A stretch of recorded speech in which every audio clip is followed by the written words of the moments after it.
90% of people get this fact wrong about social skills, and the easy truth is confidence. You come to this video expecting some sort of advice to how to talk with anyone out there in the world, to make some sort of friend or connection.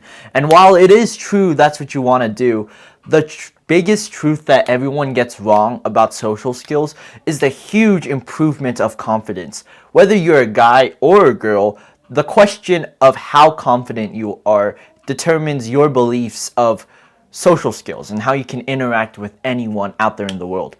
In my own experience, I noticed that I've always had an interest in talking with people, trying to be funny, persuasive, informative, or just tell a story to someone.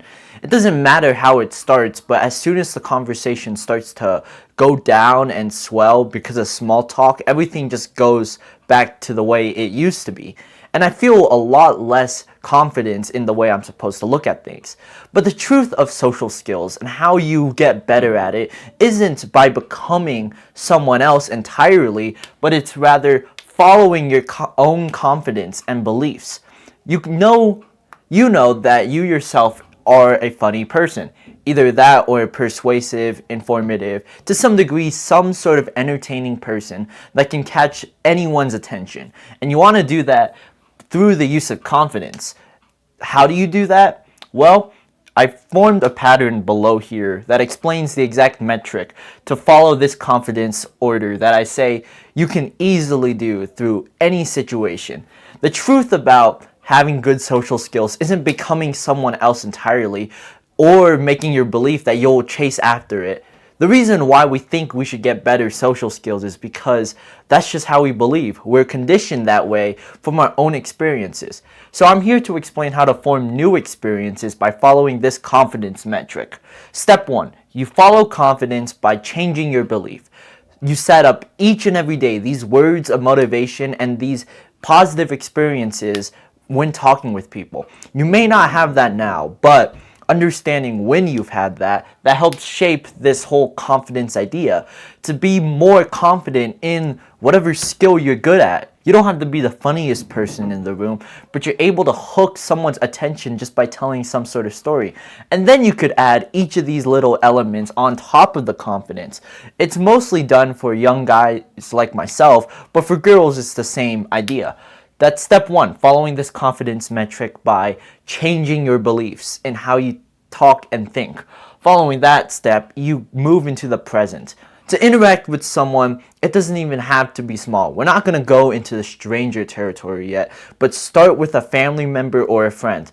That's what I would suggest, because you can then build positive experiences from those people, so then one day you can cold approach someone. But that's a video for another day. To be present in the moment with that family or friend, you have to follow just what you're trying to focus on. Sure, you may explain words of advice and words of love to yourself to be more confident.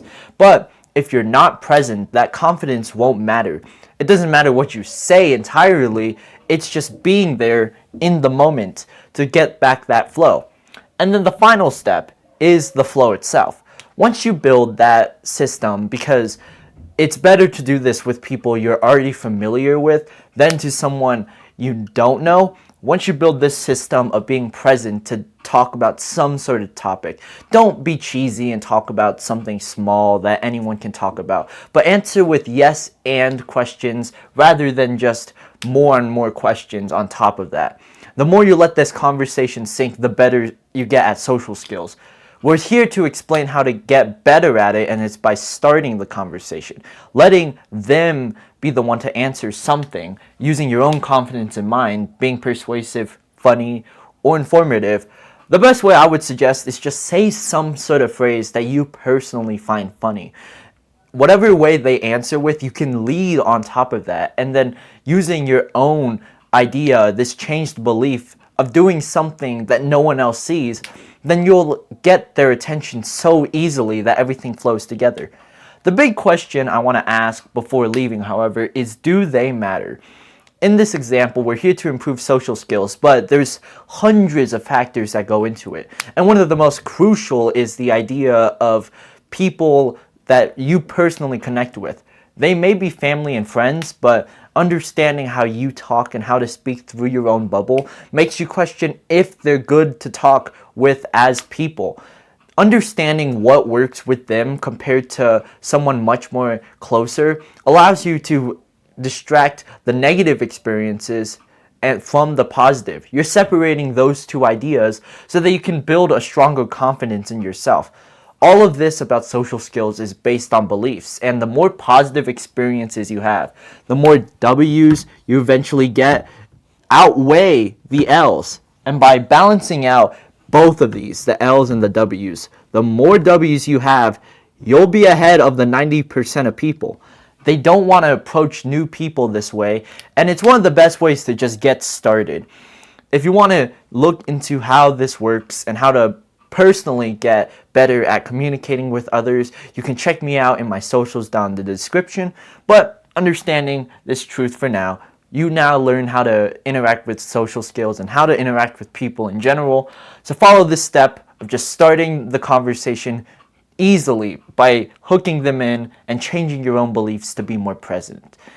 If you want more ideas from me, there's my books down in the description. And if you want to just hear from myself, I have all the videos in mind through my other channel.